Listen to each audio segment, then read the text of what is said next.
आप सभी को नमस्कार। मेरा नाम अंकुर त्यागी है और इंडिया एक्सप्रेस में आपका स्वागत है। उत्तर प्रदेश की योगी सरकार ने गन्ने के भाव में किसी प्रकार की कोई बढ़ोतरी नहीं की है। राष्ट्रीय लोकदल सरकार में शामिल है तो ऊपर से लेकर नीचे तक कोई भी सरकार के फैसले का विरोध करने की स्थिति में नहीं है। पार्टी के सीनियर विधायक भी कह रहे हैं कि अब नहीं बढ़ाया तो नहीं बढ़ाया। हालांकि मुजफ्फरनगर राष्ट्रीय लोकदल के जिलाध्यक्ष संदीप मलिक ने खुलकर अपनी बात कही है और सरकार के फैसले का विरोध भी किया है और ये भी कहा है कि किसान इस फैसले से नाराज है।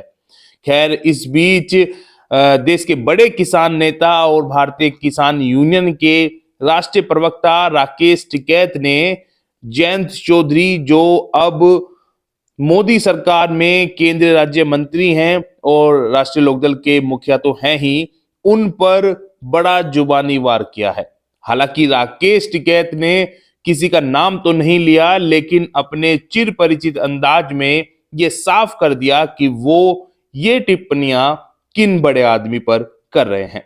दरअसल उत्तर प्रदेश के बुलंदशहर में न्यूज 24 के संवाददाता ने चौधरी राकेश टिकैत से बात की।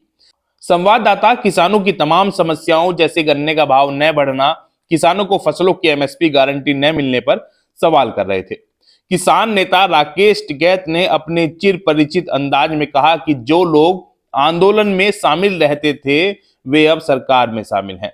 सत्ता और किसान दोनों में से कोई एक रास्ता चुनना होगा। कुछ लोगों ने रेड कारपेट का रास्ता चुना। संघर्ष का रास्ता मिट्टी पत्थर और सत्ता का रास्ता रेड कारपेट का होता है। न्यूज रिपोर्टर ने एकदम से भांप लिया और सवाल कर दिया कि जयंत चौधरी की तरफ इशारा। टिकैत बोले कि हम नहीं कहते, हम क्यों किसी का नाम लें, बड़े लोग हैं, नाम नहीं लेना चाहिए।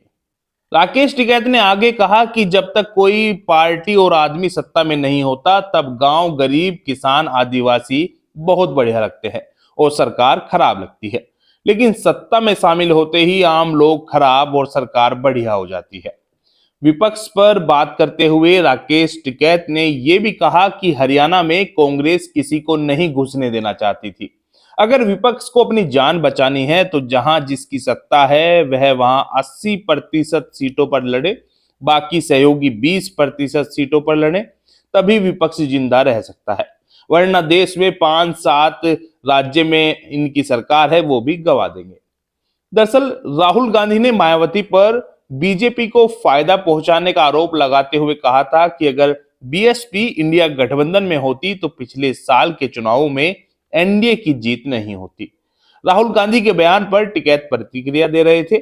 उन्होंने ये भी कहा कि ये सब मामा फूफी के हैं।